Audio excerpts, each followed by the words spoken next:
నమస్కారములు.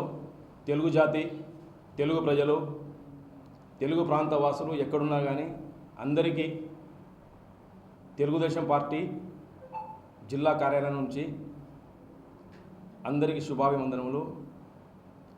ముఖ్యంగా నిన్నటి దినం ప్రతిపక్ష పార్టీ వైఎస్ఆర్సీపీ 28వ తేదీ డిఎస్సి మీద ఆందోళన చేపట్టింది. ర్యాలీ నిర్వహించినారు. వాళ్ళు చెప్పిన ప్రకారం అందులో ముఖ్యంగా మన జిల్లా నుంచి మాజీ మంత్రివర్యులు రామ్ సుబ్బారెడ్డి అన్న గారు మరియు మాజీ డిప్యూటీ సీఎం అంజద్ బాషా గారు మరియు మాజీ కమలాపురం ఎమ్మెల్యే రవీంద్రనాథ్ రెడ్డి గారు అందరూ మాట్లాడినారు. వాళ్ళు మాట్లాడే మాటల సారాంశం వచ్చేసి డిఎస్సిలో అక్రమాలు జరిగినాయని. ఈ సబ్జెక్టు దాదాపు 6 నెలల నుంచి అయిపోయినాక జరుగుతూనే ఉంది. వీళ్ళకి ఏమేమి కావాలో అన్నీ క్లారిటీ ఇచ్చినాం మనం. మన పార్టీ తరపు నుంచి కాకుండా ఐఏఎస్లు అందరు ఇచ్చినారు. అయితే 3,20,000 మంది పరీక్షలు రాస్తే నిన్న వీళ్ళు చేసిన ర్యాలీలో ఏ ఒక్క జిల్లాలో కానీ, అంటే దగ్గర ఒక జిల్లా నుంచి, మామూలు పాత జిల్లా నుంచి చూసుకుంటే దాదాపు ఒక్కొక్క జిల్లా నుంచి కొన్ని వేల మంది రాసినారు. వీళ్ళ ర్యాలీల్లో ఒక 100 మంది కూడా పాల్గొనలేదు. అంటే పరీక్ష రాసిన ఏ విద్యార్థులు ఉన్నారో వాళ్ళందరూ సాటిస్ఫై ఉన్నారు ప్రభుత్వం ఇచ్చిన క్లారిటీతో. ఇంకొకటి, ఈడ పేపర్ లీక్ సమస్య కాదు. వాళ్ళు చెప్పే కొన్ని చిన్న మాటలు ఏమంటే స్పోర్ట్స్ కోటాలో ఫలానా వానికి రాయాలంటే దానికి ఏ విధంగా కట్ ఆఫ్ ఉంటుంది, ఏ విధంగా చేయాలని అన్ని వివరణలు ఇచ్చినారు. దాదాపు అందరూ సాటిస్ఫై అయినారు, అయిపోయింది. రామ్ సుబ్బారెడ్డి అన్న మాట్లాడేటప్పుడు ఆలోచించుకోవాలా. దాదాపు 40 ఏళ్ళు టీడీపీ పార్టీలో ఉన్న నాయకుడు. వాళ్ళ కుటుంబానికి చంద్రబాబు నాయుడు గారు తెలుగుదేశం పార్టీ అండదండలు మెండుగా ఇచ్చినారు. ఆయన పోయినసారి వైఎస్ఆర్సీపీ గవర్నమెంట్ ఉన్నప్పుడు పార్టీ మారినాడు. ఈ యొక్క డిఎస్సి టీచర్ల ఉద్యోగాలు ఏమున్నాయో దాదాపు ఇప్పటి వరకు తెలుగుదేశం పార్టీ 2 లక్షల ఉద్యోగాలు వేయించింది. ఇన్ని సంవత్సరాల నుంచి ప్రతి ఒక్కరికి తెలుసు, టీచర్లకు తెలుసు ఎంత నిజాయితీగా తెలుగుదేశం పార్టీ నిర్వహిస్తుందో. అలాగే ఆయనకు కూడా తెలుసు. వీళ్ళు చెప్పేదేమంటే నీట్ పరీక్షాపత్రము లీక్ అయ్యి ఆ ఉద్యోగం చేసినారు కదా, వాళ్లకు ఆదర్శంగా తీసుకొని వీళ్ళు ఇప్పుడు స్టార్ట్ చేయాలంటున్నారు. అయ్యా, వాళ్ళు విద్యార్థులు ఆ లీక్ అయింది ప్రతి ఒక్కరికి తెలుసు. దాంట్లో 22 నుంచి 23 లక్షల మంది రాసినారు. వారి కోసం ఉద్యమం చేసింది సోనం వాంగ్చుక్, మన లడ్డాక్ ఆయన క్యారెక్టర్కు మన క్యారెక్టర్కు ఒకసారి బేరీ చేసుకోవాలి మనం. ఆయన 20 రోజులు అన్నపానీయాలు మాని ఉద్యమం చేస్తే పూర్తి భారతదేశంలో ఉండే విద్యార్థులందరూ వాళ్ళ ఉద్యమంలో విద్యార్థులే ఉన్నారు. రాజకీయ పార్టీలు నామకే వాస్తే సపోర్ట్ చేసినారు, కానీ విద్యార్థులు అడిగే దాంట్లో నిజాయితీ ఉంది. పేపర్ లీక్ అయింది, వాళ్ళని కొందరిని చేసిన వాళ్ళు అరెస్ట్ చేశాము. వాళ్ళు విద్యాశాఖ మంత్రిని రాజీనామా అడిగినారు. ఆ ఉద్యమం శాంతియుతంగా జరిగింది. కానీ మీరు చేసేది ఏంది? డిఎస్సిది ఉద్యోగాల కోసము. ఇవన్నీ అయిపోయి దాన్ని ఏదో ఆదర్శంగా చేసుకోవాలని, ఈడేదో అలజడి సృష్టించాలని మీరు అనుకుంటున్నారు.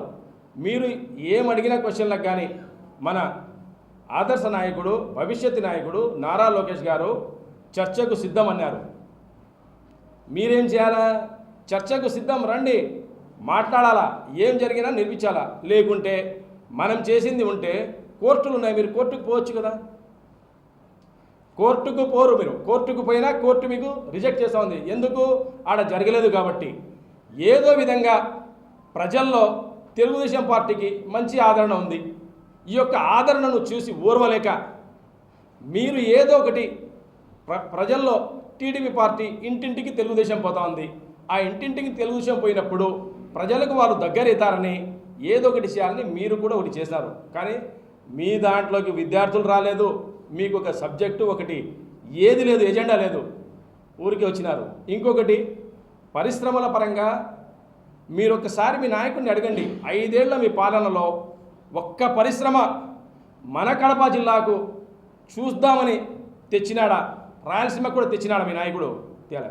ఈసారి మన చంద్రబాబు నాయుడు గారు మీరు ఒకసారి చూడండి, ప్రజల్లో మనం పోతా ఉంటే ప్రజలు బ్రహ్మాండంగా ఉందయ్యా, నీళ్లు కానీ, రోడ్లు కానీ, పెన్షన్లు ఇవ్వడం కానీ, ఫ్రీ బస్సు కానీ, ఆకలితో ఉండే వాళ్ళకు అన్న క్యాంటీన్ కానీ, ఏ విధంగా కూడా ఫీజు ఏ విధంగా పిల్లలకు తల్లికి వందనము, గ్యాసు తల్లికి వందనం అయితే మీరు ఎన్ని ఇచ్చినారయ్యా మీ హయాంలో?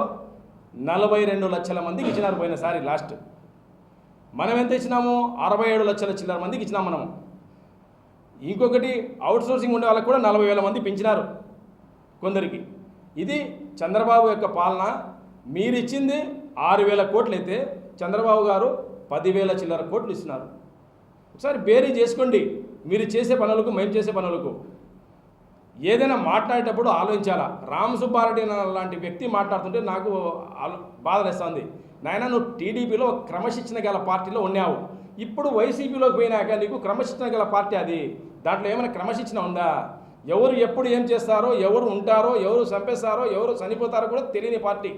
ఈ టీడీపీ గవర్నమెంట్ వచ్చినా కూడా శాంతి భద్రతలు విఘాతం కలిగించాలని కడపలో గంజాయి వ్యాస్తో వాళ్ళ దగ్గరే ఉండే వాళ్ళ బినామీని హత్య చేయించిన ఘనత మీ పార్టీది.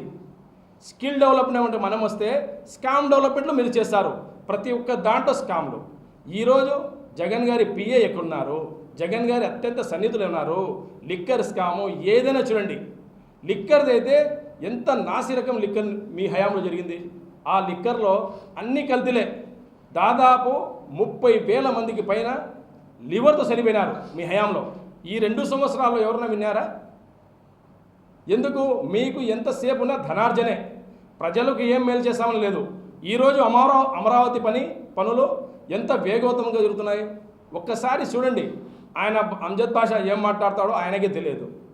ఆడికి పోవాలంటే పాస్పోర్ట్ కావాలా, వీసా, ఎవరు చెప్పినారు? ఎవరేం చెప్పాల్సిన అవసరం లే, పోయి ఆడ పూర్తిగా దర్శించండి, చూడండి. కానీ మీరు ఏదో సృష్టించాలని, ఏదో ధర్నా చేయాలంటే ముందు పర్మిషన్లు తీసుకోవాలా. ధర్నా చేయాలన్నా, ఇంకోటి చేయాలన్నా, అట్ట కాకుండా పోయేది ఏదో ఒకటి ఇష్యూ చేసేసి ప్రభుత్వం మీద ఏదో ఒకటి బ్లేమ్ చేయాలని చూశారు. అలాగే పోలవరం పనులు మన చంద్రబాబు నాయుడు గారు మీ హయాంలో మీ మంత్రులు చెప్పినారు సంవత్సరంలో పూర్తి చేస్తాం, 2 సంవత్సరాలు పూర్తి చేస్తామని. చేసినారా? చంద్రబాబు గారు ఇప్పుడు ఏం చెప్తున్నారు? 27 మార్చి కల్లా చూడండి పనులు ఎట్లా జరుగుతున్నాయి, ఏ విధంగా చేస్తారనేది.